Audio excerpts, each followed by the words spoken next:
You've seen him in No Way Home. Now from Sony Pictures, the studio that brought you Morbius and Madam Web, Dr. Octopus. Into the Octagon! Hello, Peter. Oh boy.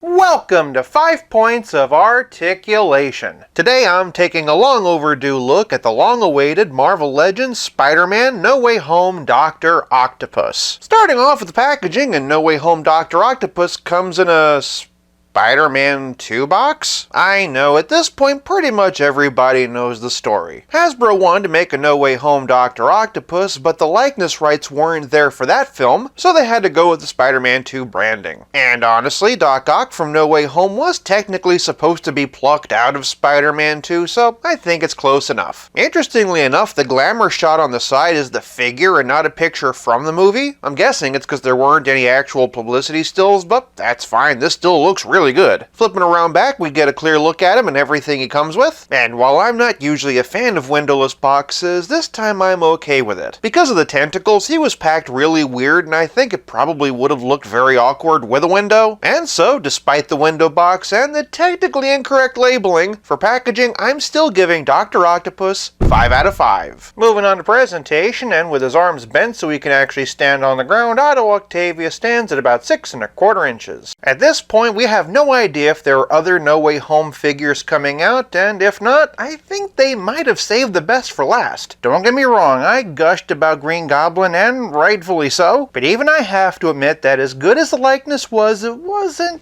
quite perfect. This is Alfred Molina in plastic. Again, at a quick glance, I couldn't even tell when I looked at the box. The glasses aren't intended to be removable, but the lenses are clear and you can see his eyes underneath. Same with that profile. They gave his sweater some texture, and the coat is 2 separate layers. They even went the extra mile to paint the zipper. I'm also pretty sure that they painted these buttons, but between the change in texture between the coat and the buttons, I'm not 100% sure. I am sure that texture's pretty good though. It's nothing, however, compared to the amount of detail in the arms. First, you have the arms themselves. Not counting the claw, they're 9 inches long. Unlike the animated series, they're permanently affixed to the back, so there's no worry about them falling out. They're also really thick and strong, so there's no problem having them support his weight. In fact, you can easily support him with 3 and then have him gesture with the 4th. And again, the amount of detail is uncanny. Every gear and piston is accounted for, and those coils look absolutely real. Obviously, there's more to presentation than just likeness. In the case of Green Goblin, there was also the intricately sculpted and painted armor. By comparison, Doc Ock is mostly just a dude in a trench coat. Except, of course, for the tentacles, which is what pushes this over the top. If I had one note, I think that there is supposed to be some gold in those tentacles. Even so, for presentation, I'm still giving this Doc Ock 5 out of 5. Moving on to posability, and even though they're bendy instead of jointed, I do think that the arm should count as part of his articulation. As for the figure itself though, and from the top his head's in a dumbbell joint, you can look up this high, this far down. Pretty good tilt for when he's all confused as to why Tom Holland doesn't look like Tobey Maguire, and of course all the way around. Moving down, he can raise his arm this high, he's got bicep swivel, and in what I expect will be a disappointment to some collectors, single jointed swivel elbows. In his defense though, they can bend 45 degrees. And then at the end of the sleeves we have swivel wrists that can hinge up and down. Shifting to the torso, and Otto does not have an ab crunch, but he does have a ball jointed waist. He does get a bit of forward and back, but not that substantial, but of course he does have twist. Below the harness, and he has ball jointed hips. Not the highest kick in the world, but I'd be curious to see if Alfred Molina himself could do better, and as long as you pull his legs out from under the coat, he does have a pretty decent spread. Traversing down the leg, and Octavius has thigh cut, pinless, double jointed knees, and ankles that can hinge, and like Dr. Octopus, from good to bad to good again,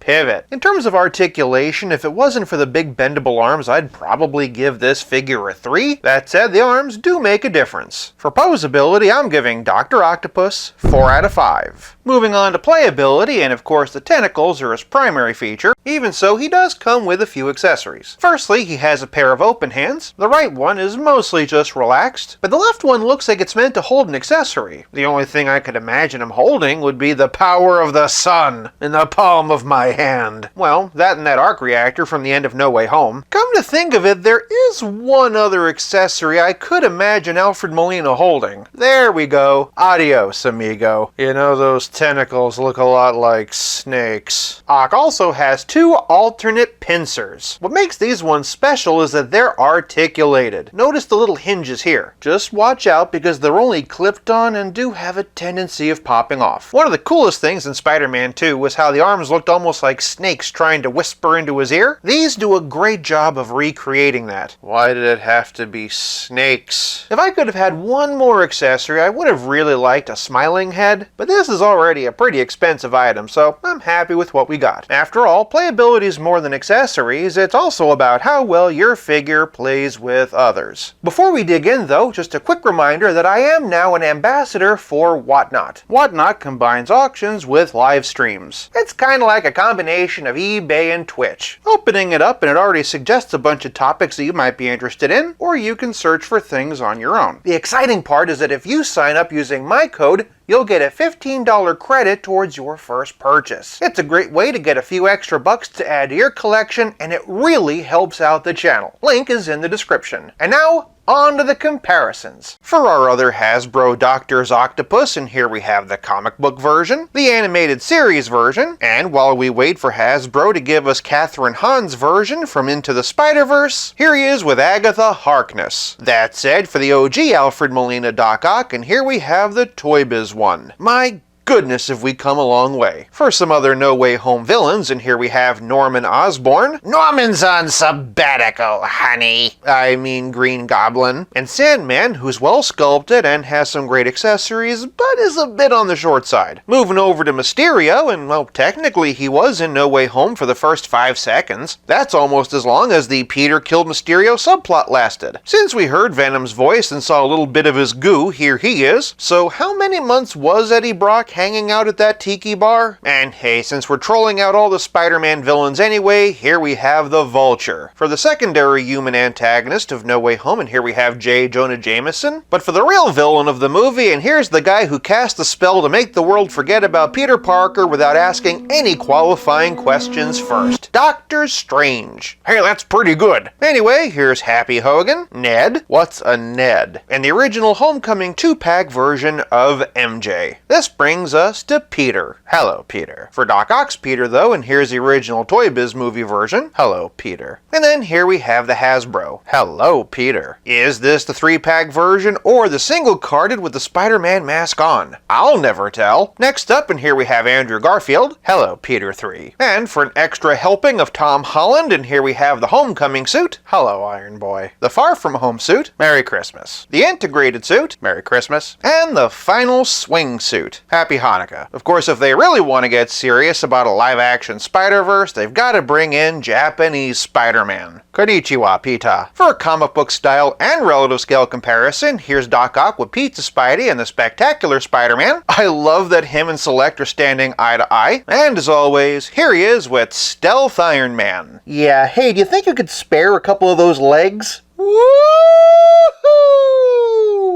Are you trying to tell me I'm a father? Yes, and this is our child. His name is Patrick. He'll do anything you want. So what you're saying is, I have the power of the sun. Terrible jokes and terrible references to terrible movies aside, for playability I'm giving Dr. Octopus 5 out of 5. This leaves us with nothing left to discuss but the price, and like Dr. Octopus, I feel like I'm insane. Dr. Octopus is available for pre-order right now on sites like Big Bad Toy Store and Entertainment Earth for only $40. But as of this recording, he's also available for one-day shipping on Amazon for $60. And $60 is how much I paid when the first round of pre-orders came out. Don't get me wrong, just like seeing Alfred Molina on the big screen again in No Way Home, I'm thankful for a second chance at Doc Ock, but I also wouldn't mind my extra $20 back. Regardless, if you missed out on him the first time around, grab him while you can. This Dr. Octopus is brilliant and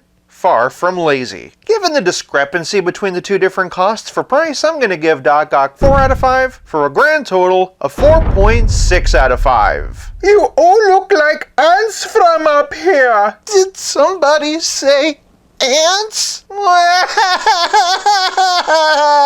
If if you like this video, check out one of these. Thank you so much for watching. I'll be back again real soon, but until then, play nice and have fun.